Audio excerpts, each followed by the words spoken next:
Mä oon kotoisin semmosesta pikkukylästä nimeltä Lieto.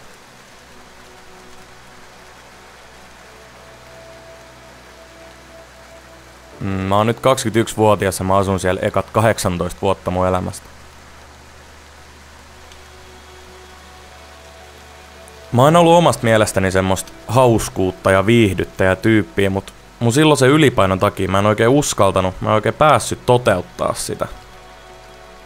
Ei se toki aina oo mua haitannut, mut sit yläasteella mentäessä mä tulin kyllä paljon itsetietoisemmaksi. Mulla ei todellakaan ollut mitään tietoa siitä, että mitä mä halusin tehdä, mutta mä tykkäsin ihan vitusti tietokoneesta. En mä oikein haaveillutkaan mistään. Mä olin kyllä löytänyt sen mun oma juttuni, mutta en mä uskaltanut antaa sen kukoista. Yläasteella mun murrossikä alkoi aika myöhään verrattuna muihin, joka sit taas pahensi mun itsetunto-ongelmiin. Mä aloin hyväksyä, että en mä voi kaveraa coolien tyyppien kanssa, koska mä en ite ollut sitä. Kyllähän se teki joka päivästä vähän sen vaikeamman, mutta mulla oli tiivis kaveriporukka ja mä opin löytää asioita, joihin mä sit keskitin niitä mun ajatuksiin. Syvin kuoppa mulla oli 9-luokalla, kun jopa mun parhaat kaverit kääntyi mua vastaan, enkä mä edes tiennyt miksi. Ne sai mut syyttää itteeni tosi pitkään, ja vasta viime vuosina mä oon ymmärtänyt, että ei se vika ehkä ollutkaan mussa. Ja luojan kiitos, yläastet oli jäljellä enää muutamia kuukausia. Mä halusin aloittaa puhtaalta pöydältä, joten mä päätin hakea Turkuun ICT eli tietotekniikka lukioon. Ylihuomenna alkaa koulut. Mä menen lukioon. Mä menen tonne Turkuun yhteen lukioon. Kivaa. Eka koulupäivä koitti ja innostus muuttui siitä sit pettymykseksi, kun mä tajusin, että mä löysin itteni samasta tilanteesta kuin mitä mä lähdin karkuun. No, se oli pikaset itkut äitille, puhelu Liedon lukion rehtorille ja yksi mun elämäni parhaista päätöksistä oli tehty. Vihdoin. Paikka, jos mä tunsin itteni tervetulleeksi, mun kiinnostuksen kohteet ei ollutkaan enää noloja. Jengi oli jopa kiinnostunut. Se antoi mun intohimolla toteuttaa itteeni ihan uuden drive. Mä olin tehnyt 9-vuotiaasta asti videoit, mut nyt mä vasta aloin hengittää YouTubea. Uutta video tuli ovista ja ikkunoista silloiselle Tepatus pelaa -kanavalle. Niiden lukemattomien pelivideoiden ja muun muassa Minecraft Rappin ansiosta mun kanava alkoi saamaan odottamattoman paljon näkyvyyttä. Mä aloin kasvaa sit pois peleistä ja mä halusin, että jokainen mun videoista taideteos, joten luonnollisesti Tepatus pelaa -nimestä tuli pelkkä Tepatus. Mä otin pikkuhiljaa enemmän mun naamaa mukaan videoihin, mä aloitin jopa vlogaamaan ja halusin vaan panostaa videoiden laatuun entistäkin enemmän. Hommat alkoi sit rullaa, allekirjoitin kumppanisopimuksessa Playn kanssa vuonna 2015. Seuraajamäärät alkoi kasvaa niin nopeasti, että en mä ehtinyt tehdä tilaajaspessuja ennen kuin seuraava rajapyykki paukkui. 2014 mä olin Tubegonissa kävijänä ja 2015 mä olin tubaajana jakamassa varmaan 1000 nimmaria. Ainakin jos mun ranteelta kysytään. Äiti, mä oon telkkarissa. Hiki. Kuvaa yhdellä sanalla. Ja tungos, mutta oli hauska. Mä tutustuin ihan mielettömiin ihmisiin, toisiin sisällöntuottajiin, joiden kanssa mä oon hyviä ystäviä tänäkin päivänä. Videoiden lisäksi musiikki ja sen tekeminen oli ihan valtavassa osassa mun elämää. Mä oon oppinut tekemään just sitä, mistä mä nautin. Ja vaikka mä nautinkin videoiden tekemisestä, niin aloin kiinnostua enemmän musiikista.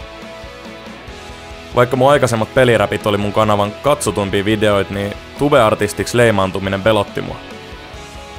En mä halunnut, että jengi sivuttaa mun taidot ja muodostaa mielipiteen pelkästään mun YouTube-historian takia. Mä tutustuin Turussa ihan mahtaviin tyyppeihin, jotka sit tutustutti mut mun nykyiseen tuottajaan Joonatan Kettuseen. Meillä löytyi sit heti yhteinen sävel ja puoli vuotta siitä eteenpäin mun eka Spotify-sinkku Seitti oli julkaistu.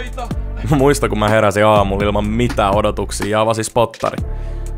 Mä näin, että Seitti oli laitettu Spotifyn omille räppilistoille. Mä aloin tärisee ja näpsiä kavereille ja perheelle siitä kuvia.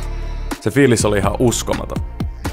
Muutaman seuraavan päivän ajan mä löysin sitä eri soittolistoilta, kunnes sit mä menin kattoo viraalilistan. Mun eka sinkku oli Suomen nopeiten leviävä kappale. Näihin aikoihin mä pääsin myös kiertää Tippateen lämpärinä, jonka seurauksena mä aloin sit tuntea oloni enemmän ja enemmän oikeeksi artistiksi. Mä julkaisin muutamia biisejä ja mä olin keikkaillut jonkin aikaa baareissa pienemmällä yleisöllä, joka oli itsessään jo mulle jatkuvaa itseni ylittämistä, kun mulla tuli sit viesti, että halusiks mä vetää keikka Hartwall Areenalla. Tubeconissa 2017. Alkuun mä vähän epäröin, mä melkein jopa kieltäydyn siitä. Sitten hetken pohtimisen jälkeen mä kelasin, että totta vitussa mä menen. Mitä hävittävää mulla? Vaikka ei olla lähelläkään loppuun, niin on hyvä välillä pysähtyä miettimään, että mitä kaikkea sitä on tehnyt. Vaikka mä oon aina ollut varma siitä, että mitä mä teen, niin oon mä kuitenkin aina tehnyt just sitä mun omaa juttua. Tähänkin päivään asti mulle on jankutettu sitä, että pitäisi mennä kouluun tai tehdä oikeita töitä. Mitä järkeä mun on tehdä jotain, mistä mä en nauti?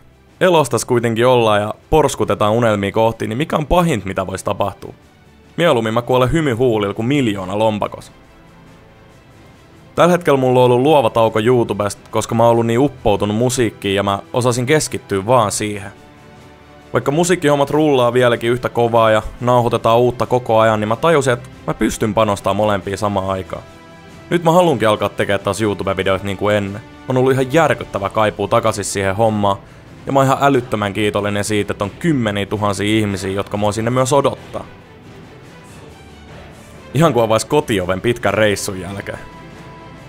Mä tykkään pitää kaikki ovet avoinna ja katsoa, että mitä kohtalo heittää mua päin. YouTube ja musiikin ympärille muodostuu koko ajan kasvava maailma, jonka mahdollisuudet vaan lisääntyy koko ajan. Tän takia tulevaisuus näyttää mun silmiin tosi avaralta ja innostavalta.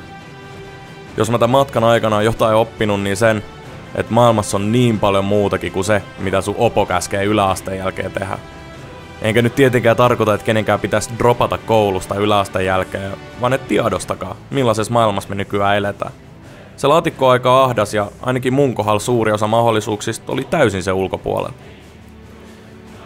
Joten, muovatkaa rohkeasti teidän elämästä just sellainen kuin te haluatte, älkääkä antako muiden mielipiteiden estää sitä. Ja please, älkää tuomitko ihmisiä niiden kiinnostuksien takia. Liekin saa sammua pienellä puhalluksella. Näetkö mun parta hyvältä? Ihan mahtavat. Kiitos, että katsot loppuun saakka.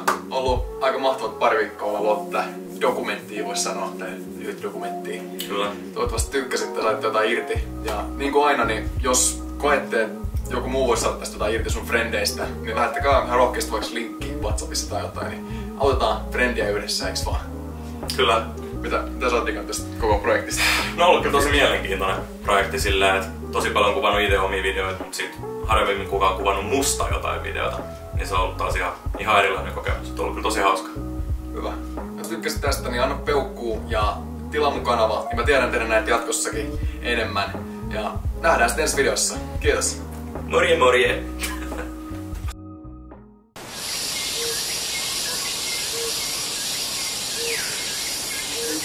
Thank you.